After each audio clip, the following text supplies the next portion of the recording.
Hi, this is Chiezan, the prior at SokukoJi Buddhist Monastery. If you value these talks and would like them to continue, please visit our donate page at www.sokukoji.org. Thank you. Thank you for joining tonight for Basic Buddhist Teachings. This morning, I was speaking with Sokuzan, as I often do, and asking what he'd like me to talk about. And he said, well, why don't you pick another lineage holder, maybe somebody you've not talked about before. And I always get sidetracked. And I don't think Sokuzan minds. I start reading about something and then it connects to something else. And the next thing I know, I'm researching 5 different Zen masters and I'm not really sure what the common thread is. So I actually want to talk about a few teachers tonight, but there was an overarching theme that I encountered today that I personally resonate with and I find helpful, and it's the theme of simplicity. And it's something that I think we all would like things to be simple, but we want them to be simple in kind of a trivial way. Buddhism, from its inception, has been a path of simplicity. And the interesting thing about the Buddha's simplicity is it was a middle path. It wasn't just a path of eliminating, but it was finding the middle way. So simplicity was neither the extreme of asceticism, nor was it the extreme of indulgence. And while to us, the Buddha's lifestyle and the lifestyle of the monastics of early India may seem quite austere, in the context of the time, it really was a middle way. That at this time in India, it's said that one's spiritual prowess was measured by how austere a life you lived, how incredibly or intensely ascetic you practiced, how little you could eat, how little you could sleep, how uncomfortable a place you could find to sit. And the Buddha simplified by finding a middle way. And I don't know if anybody else did this, but when I moved into the monastery, I asked Sokuzan about getting rid of things. And it was almost like, why would you do that? So the simplicity in our mind is how to get rid of things. And his instruction to me at the time was see the relationship you have to the things in your life. And so I would really like to look at this idea of simplicity, not in maybe just the relative sense of keeping our lives simple and clean and tidy, but how we can have a relationship to everything that shows up into our life that's more direct. And there's countless examples of this throughout Buddhism. Almost every teacher has a story about this very topic. And the one I wanted to start with was a really famous Zen master named Shito, also was known by Sekito Kisan. And he's an incredibly important figure in our lineage. He is said to have written the poem Sandokai, or the Equality of Sameness and Difference, which we recite here regularly. And as we've talked about, all forms of Buddhism that we call Zen derive from this one teacher, Huineng. You can trace everything back to Huineng. But then there's 2 other teachers that we can trace it back to. There was the Rinzai school, or the Linji school, which can be traced back to a teacher named Matsu. And then there's the Caodong school, which became the Soto Zen school, and that can be traced back to Shito. And he wrote this poem called The Song of the Grass Roof Hermitage, less known than Sandokai. And Shito, his name meant something like Rockhead Abbot, that he lived up in the mountains. He spent a great deal of time in seclusion and isolation, and was actually almost unknown during his time. And it wasn't until one of his Dharma descendants became very famous, Dongshan Lianji, or Tozan Ryokai, that Shito's name became more prominent, and his poem Sandokai became more well known. And so I just want to read a few short excerpts. So Shito says, though the hut is small, it includes the entire world. The middling and lowly can't help wondering, will this hut perish or not? Perishable or not, the original master is present, not dwelling south or north, east or west. Thousands of words, myriad interpretations are only to free you from obstructions. If you want to know the undying person in the hut, don't separate from the skin bag here and now. Skin bag is a very common phrase. It sounds silly, but that was a very common reference to the physical incarnate body. And so Shito embodies two forms of simplicity in this poem. He talks about living in seclusion in his grass hut, but he also talks about the simplicity of getting to know oneself right now, the undying nature that this hut may or may not perish, but the master is always present.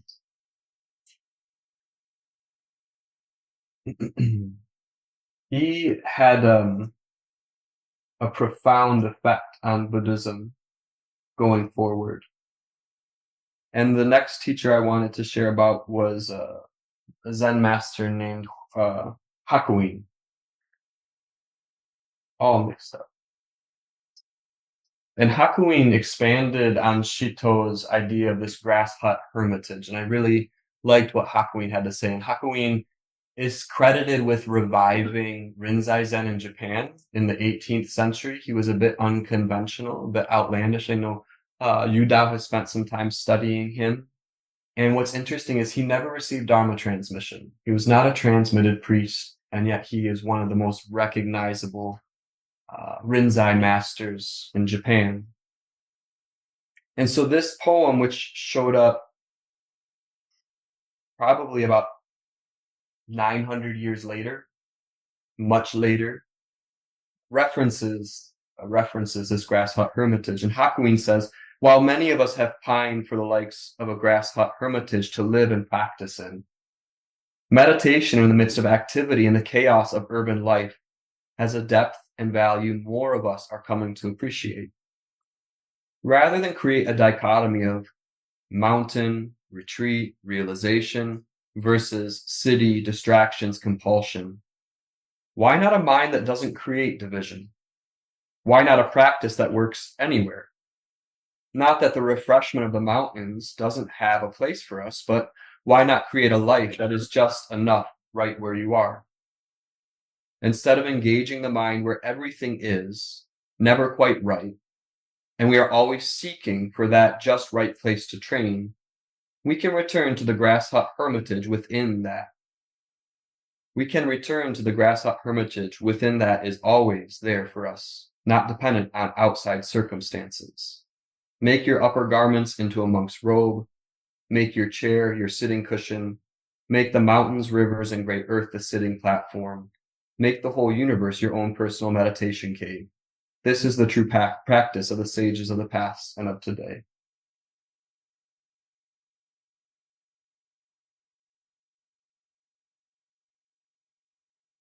Sokuzan talked about the simplicity earlier in the as it is meditation. And this image I really liked. He said you can see it in the middle of sitting on the toilet. And so I had this image of a thatch roofed outhouse. We just had an outhouse built for our retreat center, place at Black Stag. And I think it's just this reminder that we are always searching for an idealized form of practice, an idealized place of practice, an idealized object of practice. We're looking for the grass hut hermitage as an isolated location, and Hakuin encourages us not to ignore the grass hut hermitage of the toilet, the grass hut hermitage of the car, the grass hut hermitage of the kitchen, of the bedroom. So in order to begin to work with this idea of simplicity, it's as we know with everything else, it's not an enactment of simplicity. It's seeing the enticement of the complexity. It's actually trying to solve problems by making them more complicated instead of relating to the nature of things as they arise moment by moment and giving them our attention and seeing very clearly the way in which we relate to our world. We manipulate, we strive.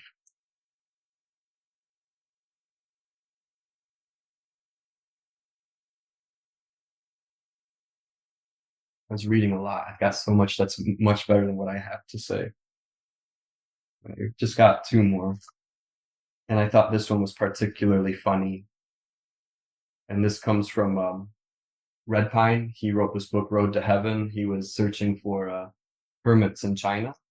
And he was going up into the mountains and really having to be his own investigator, trying to track down these people that did not want to be tracked down. They were hermits for a reason. And as he's about to leave China for the last time on this trip, he's in a city and he sees a temple, a sign for a temple that he thought had been destroyed, a very, very famous temple, a Kuan Yin temple.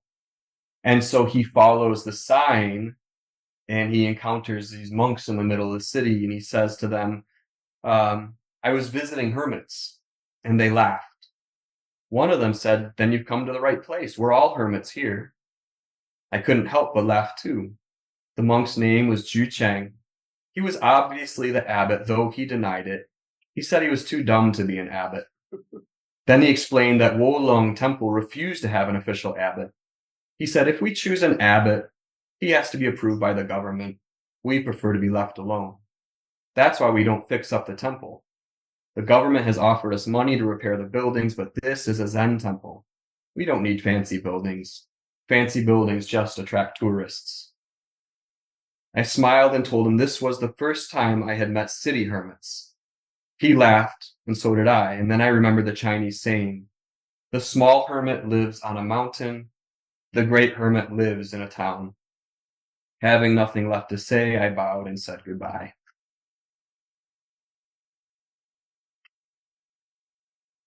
Can go on with these stories. They show up in the Kagyu lineage too, where there was this great teacher. I forget his name. He was the abbot of a monastery, and he had a student who had become a yogi living in the mountains. And the abbot made this proclamation that he was a great yogi, and the student got really mad. And it was much later that the student recognized that the meaning of the word is not an artificial expression of practice, but just like these monks in the city, finding a place where they can train their mind without discriminating between the environment that they're in. So before questions, I guess I'd just like to draw this back to why this is applicable to us, and that the practice of meditation is the simplest thing we probably will ever be invited to do. Just like, yeah. You're divine. You said something about a mind that doesn't create divisions. Is creating anything a division? I would say relatively yes, but that doesn't mean that things don't arise and fall. The division comes when we seem to solidify the positions, we seem to solidify the subjectivity of it. So I don't think that what's being indicated is that we don't walk through a door to come into this space to practice, or as Sokuzan was talking about, getting very angry or getting very depressed, that those things may arise and fall, but they're not as discrete as we make them out to be. They become very discrete when we attribute them to something. We attribute them to our situation or our mind or just the locality of the body.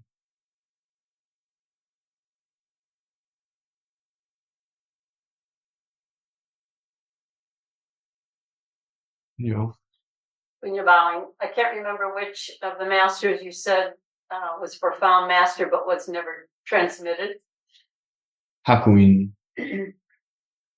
So, is there an advantage of having Dharma transmission? Bowing.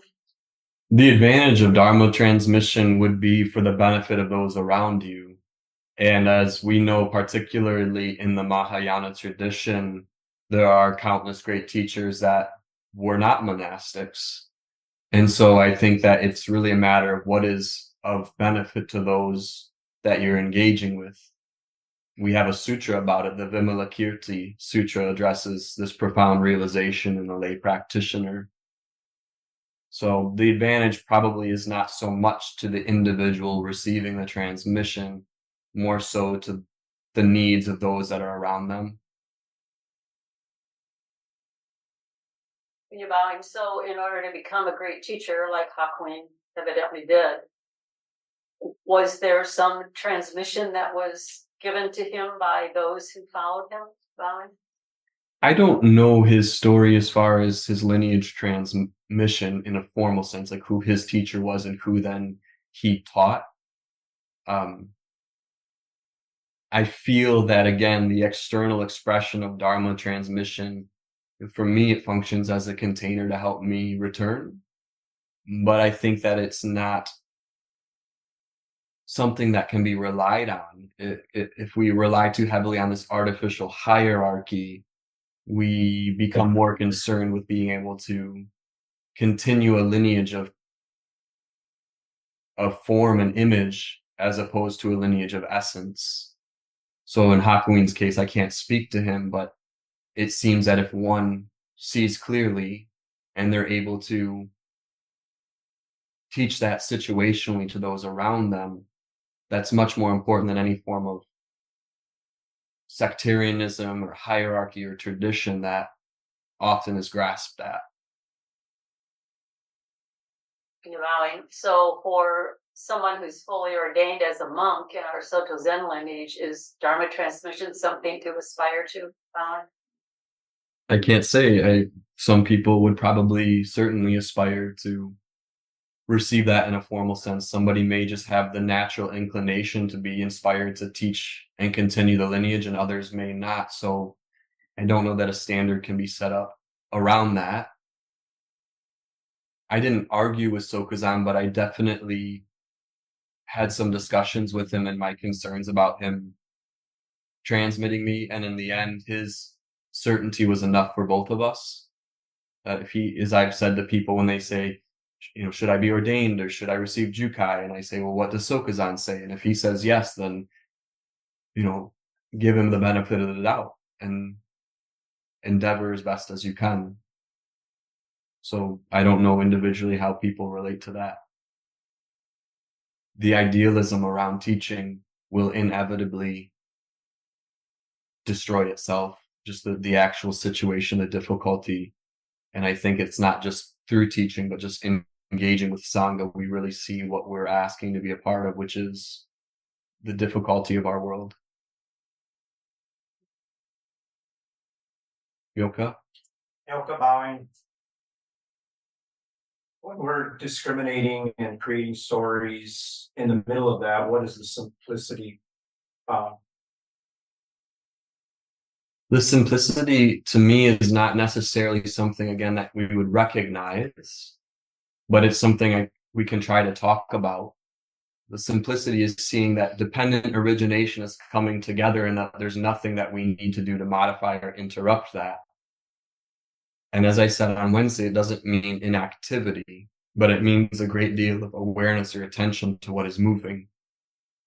So simplicity in this sense doesn't necessarily arise as a sensation of something feeling very simple, but it may be just a very direct willingness to relate to the situation as it's arising. It doesn't have to be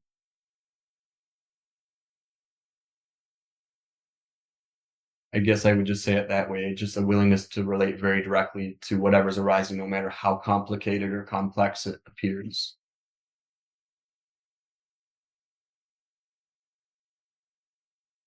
Jishin? Shinbang, what is the expression of simplicity in our practice, in the practice which Sokuzan recommends? Bowing. I appreciate that question because I feel like there's a very simple answer. You say, what is the expression of simplicity? The first expression of simplicity would be the body. That we're doing something a little bit different with the body, but it's quite simple. It's not contortion or acrobatics, and it's situational to each body. The simplicity of sitting in a chair, kneeling in seiza, sitting cross-legged with the hands in the lap or on the knees. It's just something very simple. So there's the first simple expression. We just take an attentive posture.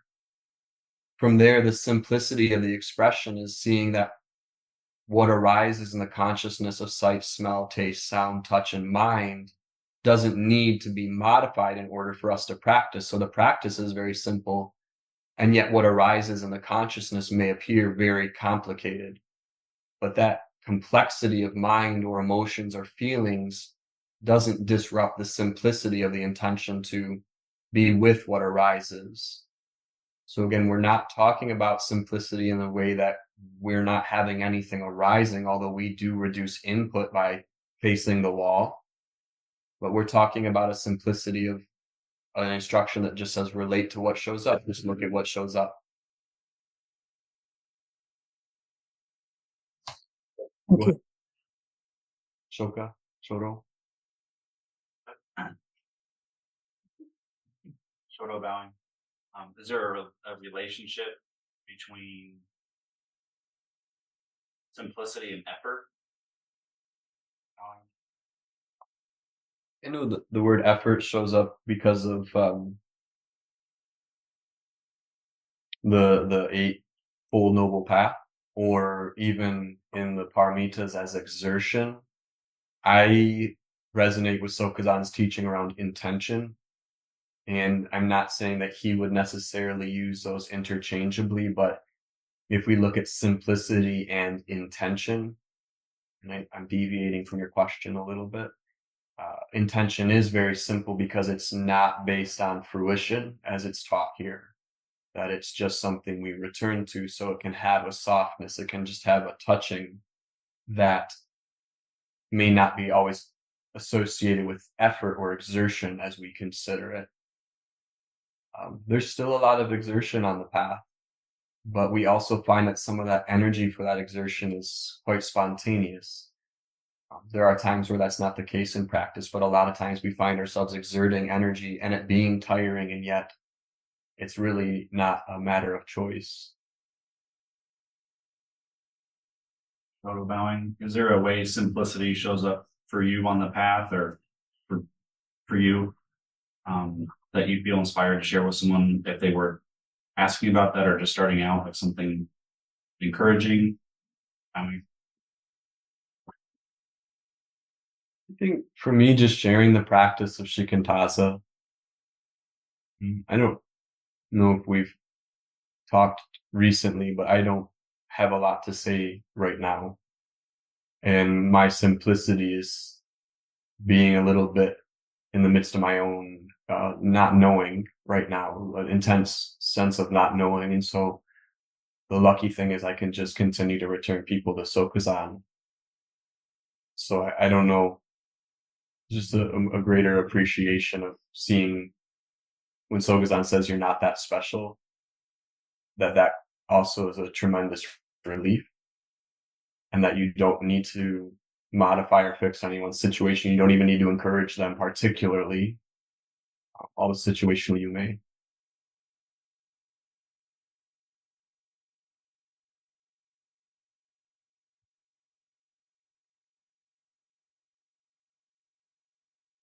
Any further questions this evening? SokukoJi, the end of Hakuin's, of whatever you read of Hakuin's, felt really inspiring. I'm not going to be able to quote it, but it was about the grass hut of basically everything around you. What is the misunderstanding that sitting on the cushion and facing a wall seems so obviously simpler than everything off the cushion? Well, relatively, it is simpler. Meditation, that's really some of the intention with such a strong form, is that we simplify in an intentional way where we reduce stimulation without eliminating it. Looking at the wall reduces input. Having a relatively quiet space reduces input. There's a simple sense of incense, not a lot going on in taste. We are encouraged to work with the body situationally. So it is simpler relatively, and it gives us a chance to begin to look at movement, which is harder to see when we have the body in movement. So we also shouldn't go to the other extreme and say, well, this means that you can do all of your meditation practice while you're walking or driving or cooking. It's probably a good idea to have at least one container where it's very intentional around training the mind. SokukoJi, at the beginning of the talk, you said that Chiezan had encouraged you to look at your relationship to the things in your life as opposed to Yes. get rid of them. Is that where the complexity comes in? How do you mean?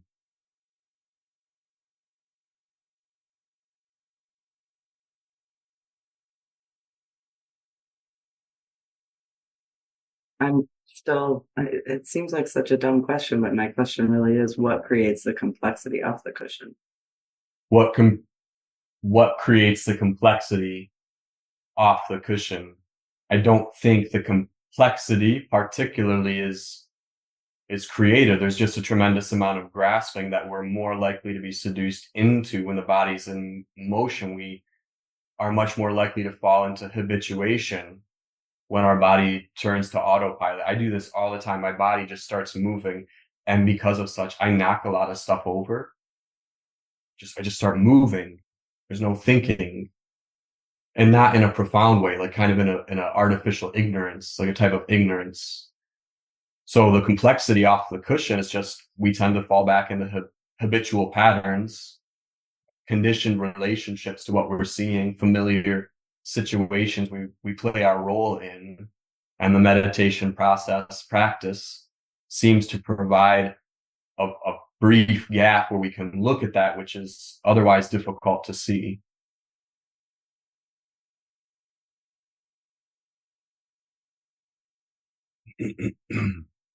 Shodo bowing.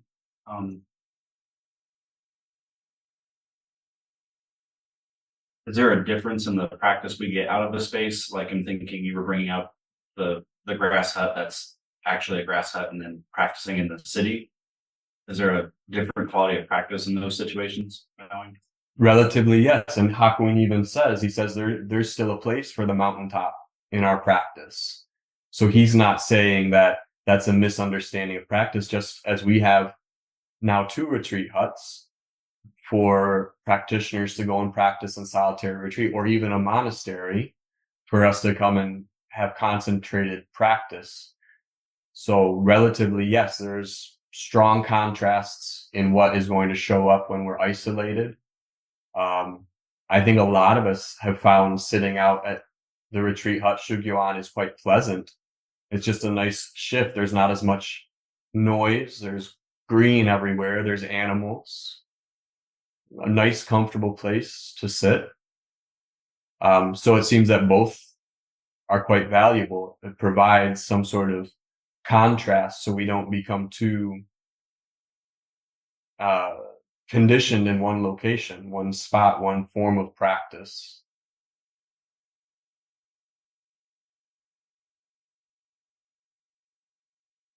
Go ahead, Jishin.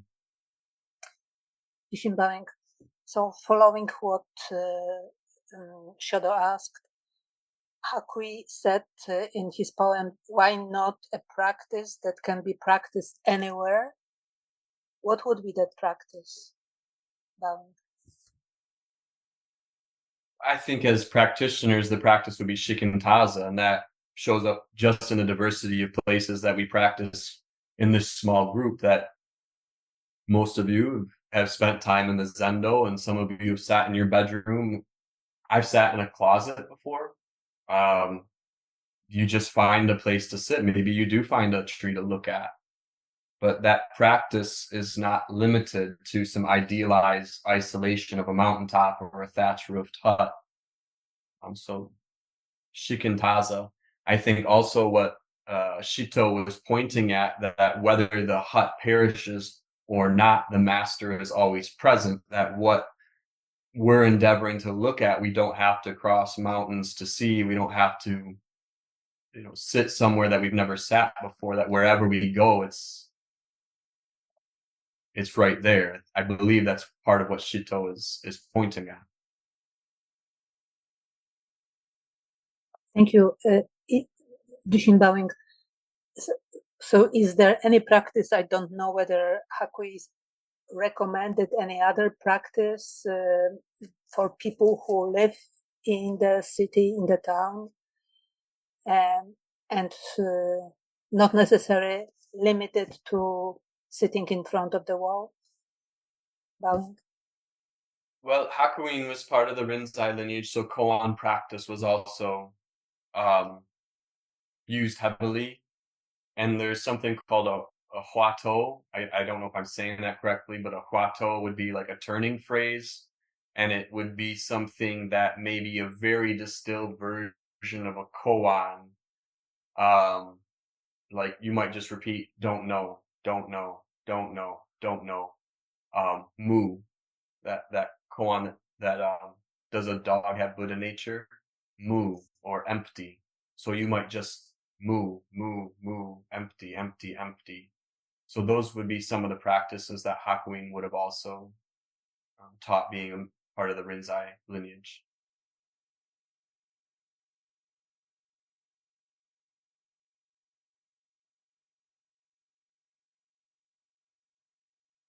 Zuko Bowing, are you saying there's less grasping on the cushion than off?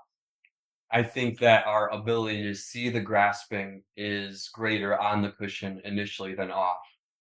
And again, as I've said, it's very difficult to watch what is arising in the mind when the body is in motion. And the example I give for me is when I'm having any phone conversation, not just difficult ones. It's very uncomfortable, so I pace. I walk about the house, I fiddle with stuff. We're having a hard time, we might go for a walk, we do something with the body. And it's a really simple way we can distract ourselves from our mind. Whereas in the stillness, even if it's only sitting still for a few minutes, moving, sitting still, moving, sitting still, there's something about that that allows us to see the impulses as they arise, or the grasping that's not as clear, it seems, when we're about in our daily lives. Mozuku Bowing. So does seeing the grasping somehow, is that simplicity? Does that? You could say that.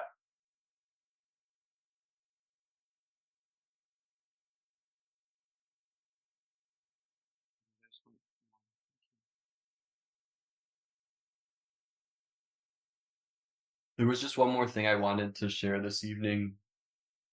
And so Shito expressed the simplicity of environment, and Hakuin, in a sense, expressed the simplicity of environment, which can be found anywhere. But I wanted to read just a brief excerpt from another great Zen master named Huangpo. Huangpo was one of the early lineage holders in China. He was a student of Baicheng and taught Zen master Linji or Rinzai. So again, more in that lineage of Rinzai before Rinzai probably had been born. Linji was probably born, but probably was quite young at this time. So Huangpo is having an exchange with a student. And the student says, if there is no means to reflect it, how can we ever see it? The master said, once you involve means, you necessarily have to include something else. When will that ever end? Don't you see the person talking to you, holding his hands out to give you nothing at all, tiring himself out, insulting you thousands of times?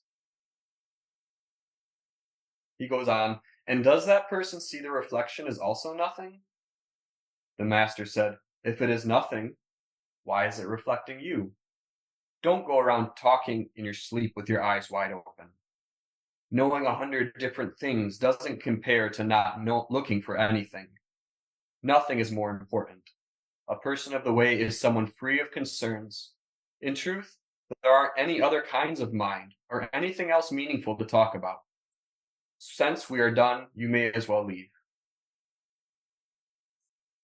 But there's something really powerful about once you involve means, once you involve a method, once you involve a strategy, you necessarily have to include something else. And so I think that's part of where the power of this early Zen lineage came from, is that they just tried to say this without anything else.